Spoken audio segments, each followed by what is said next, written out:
Now this is what's called a semi-closed deck. The difference to what I just showed you a minute ago are basically these pieces of reinforcement right there.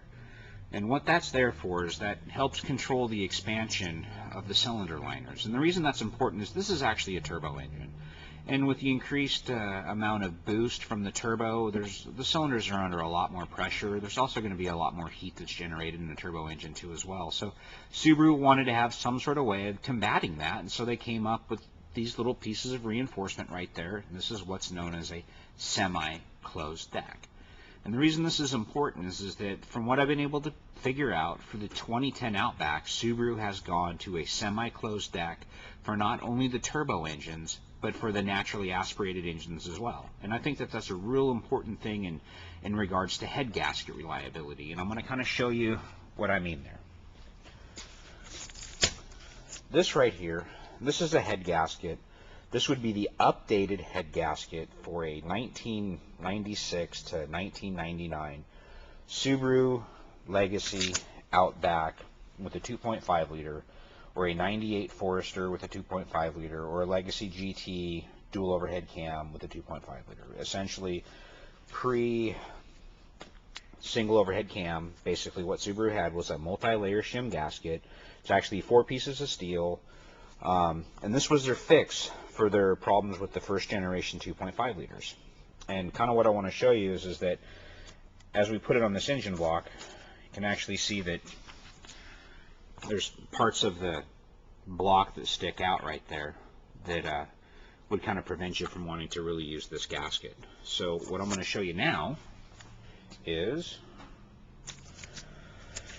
the head gasket that actually fits the 2010 naturally aspirated Outback.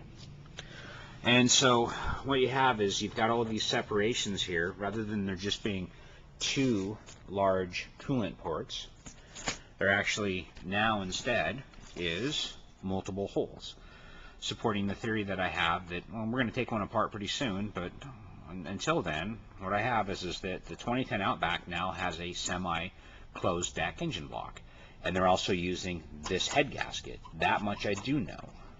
So, kind of review, this is the 633 head gasket that Subaru's been using in the naturally aspirated engines for quite some time.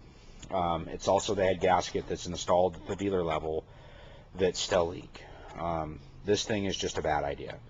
This is basically a single piece of steel with a fibrous gasket material bonded to it. And what happens is that for all sorts of different reasons, corroded coolant, heat, expansion, basically this stuff just kind of starts to flake away. So again, to review, this is the new head gasket. It's not compatible with the older engines, but it does finally represent a change. Subaru is finally using a multi-layer shim gasket in the naturally aspirated 2.5 liter that they have been using in the turbo cars, the Tribeca, anything with the H6. The H6 models, the turbos, they all have a multi-layer shim gasket. I don't honestly know why Subaru has held steady to this gasket for so long. But I'm here to tell you that it looks like they finally made a change, and finally made a change for the better. Just an all-wheel drive auto, trying to keep Subaru owners informed.